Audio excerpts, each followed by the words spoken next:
Authorities say the two had a romantic relationship at one point, and the shooting appears to be due to domestic violence. She was ending the relationship. Hello everyone and welcome back to my channel. Today we'll take a look at a story that takes place in Columbia, South Carolina, where a woman by the name of Jalen Hasty, who was only 29 years old at the time, was brutally murdered by her boyfriend.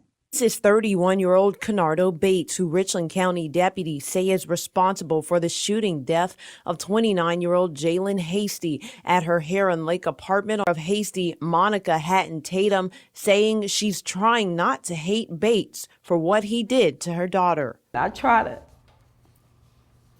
not have hate in my heart for Kenardo.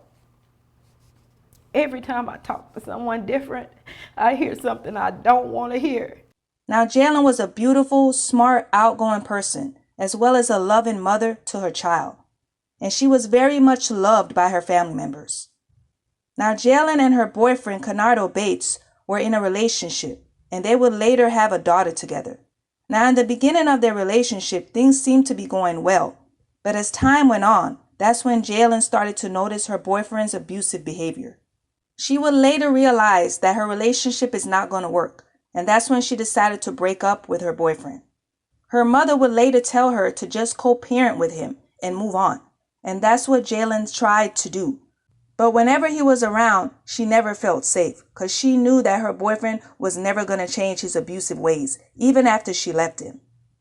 Now, one day, Jalen was at home in her apartment when her boyfriend decided to show up. When he entered her home, that's when he shot her multiple times to death.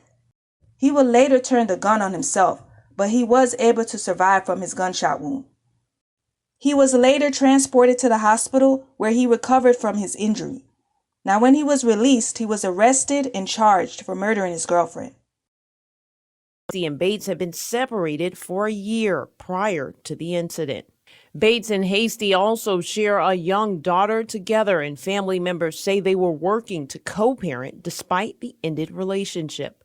In a statement, Richland County Sheriff Leon Lott expressing that his team is ready to help, saying, quote, "We have a team of compassionate victims, assistance, advocates to help you." In Columbia, it's so unfortunate that Jalen lost her life because of this man, who couldn't take no for an answer. She was so loved by her family, and she deserved better than that. Ladies, you really have to be careful who you get involved with. And if you see any warning signs in the beginning, it's best to end that relationship and just move on. Some people stay in a relationship thinking that they could change that person, but oftentimes you cannot. That person have to be willing to change their ways and get the help that they need for themselves. Well guys, I hope you enjoyed today's video, and don't forget to hit that like button down below and subscribe for more.